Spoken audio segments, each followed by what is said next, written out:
Welcome to Policy Bazaar. I'm Arjun Bhagat. Now, ULIPs or unit-linked insurance plans were once much sought-after financial products in India. However, in 2010, the IRDA capped the annualized charges of ULIPs at 2.25% for the first 10 years of holding. Now, the charges were fixed at this rate as it was the average cost charged by competing products such as mutual funds.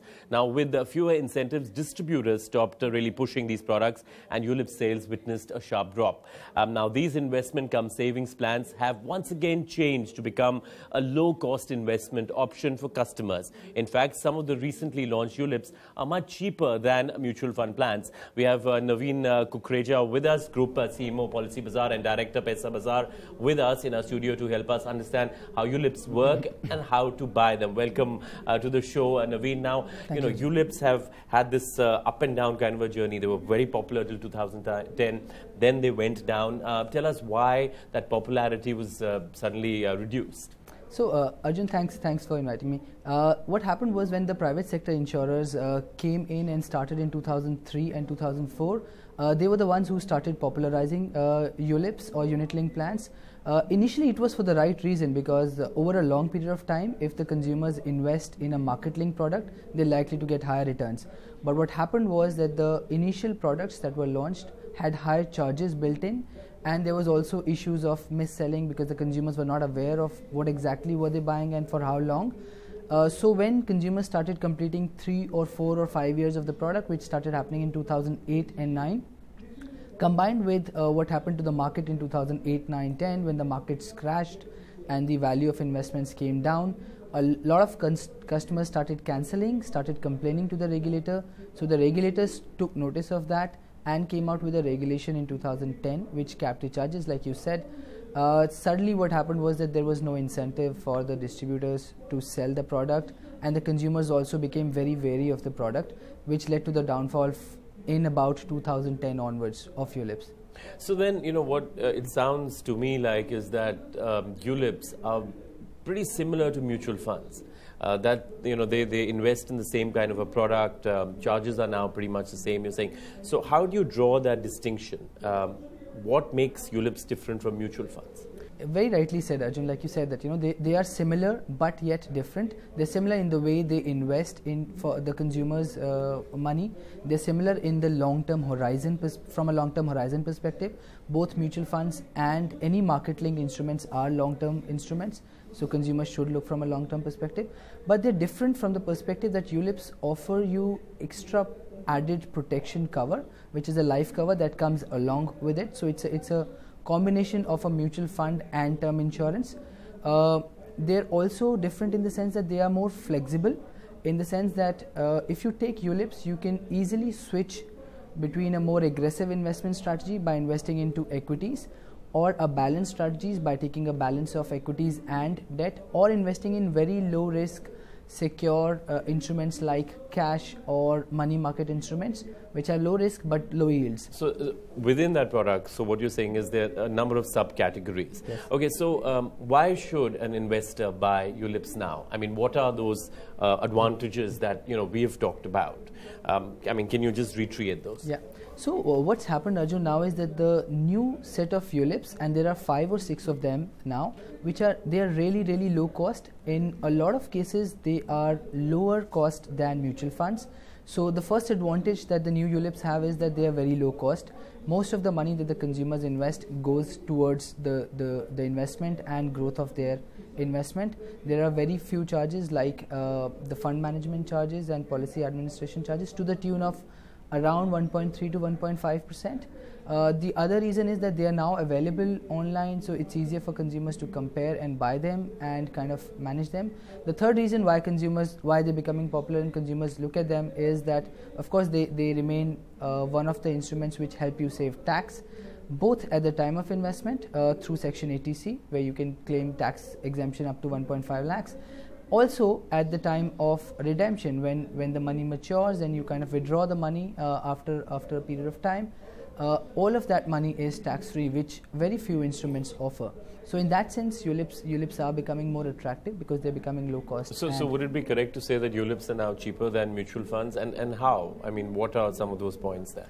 So a couple of things to keep in mind is that when you compare ULIPs and mutual funds, it's difficult to compare all mutual funds with ULIP because most of the mutual funds do not offer the tax exemption benefit which a ULIP offers.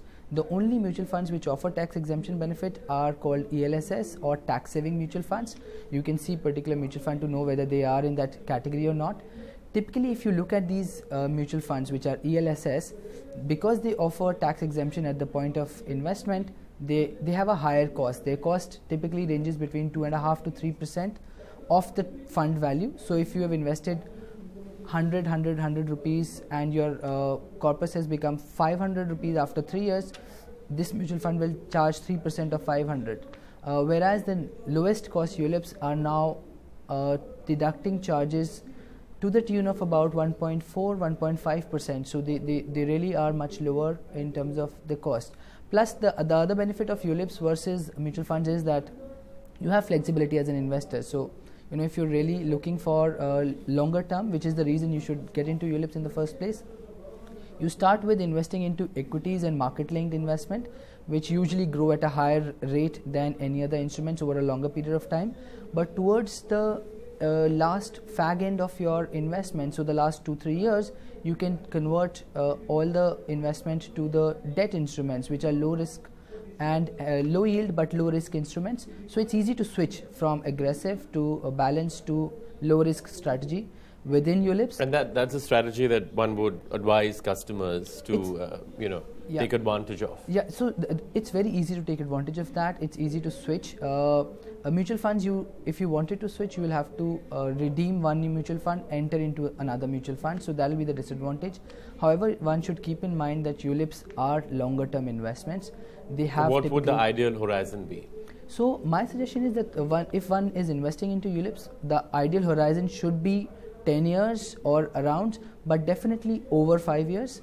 Typically, the ULIPs come for a tenure of 5, 10, 15, 20, up to 20 years. For really long-term planning like retirement planning or child education planning, ULIPs work as a good instrument. The other advantage, or in some sense, the discipline that ULIPs are able to offer is that they enable you to force save over a longer period of time.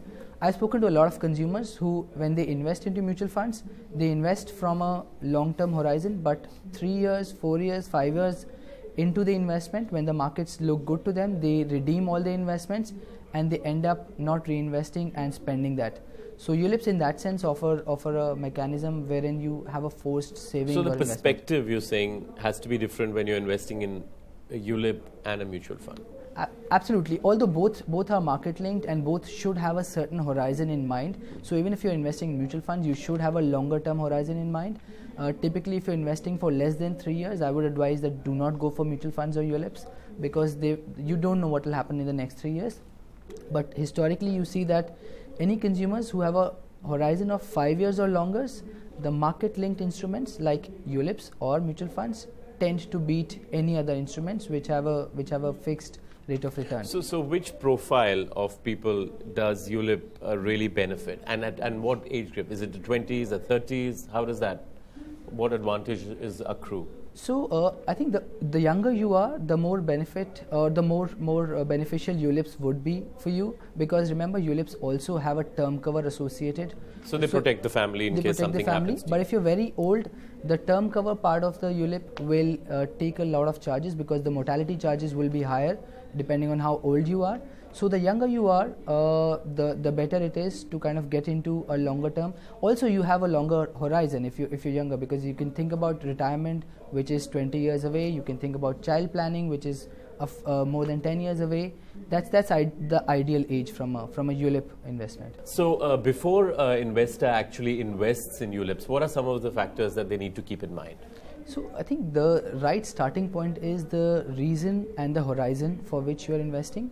The horizon, like I said, should be long term. You should have a particular goal in mind when you're investing. So if your goal is retirement, then your horizon gets decided by that. If your goal is child planning, then your horizon gets decided pretty much by that. But if you have a horizon of greater than 5 years, ULIPs are a good instrument. The other thing you should keep in mind with ULIPs is that you have to invest for the tenor that you select. So select the tenor of the product very carefully. If you are looking for a 10-year product, select only a 10-year product. Do not select a 20-year product. And then when you select a product, you have to keep in mind that you have to be very disciplined about the investment. So you have to invest the same amount of money at the desired or agreed frequency, whether it's annual or monthly or quarterly. In that sense, it works great if you in helping you create a corpus by disciplined investment. The other thing you should keep in mind is you look at the features and the charges very carefully of ULIPs. So some of the online ULIPs which are available now have very low charges, but look at their charges. Read about the product yourself. Look at you can compare different products on a comparison site. The other thing you should keep in mind is that for the ULIP to have the tax benefit, the sum assured must be 10 times the premium amount.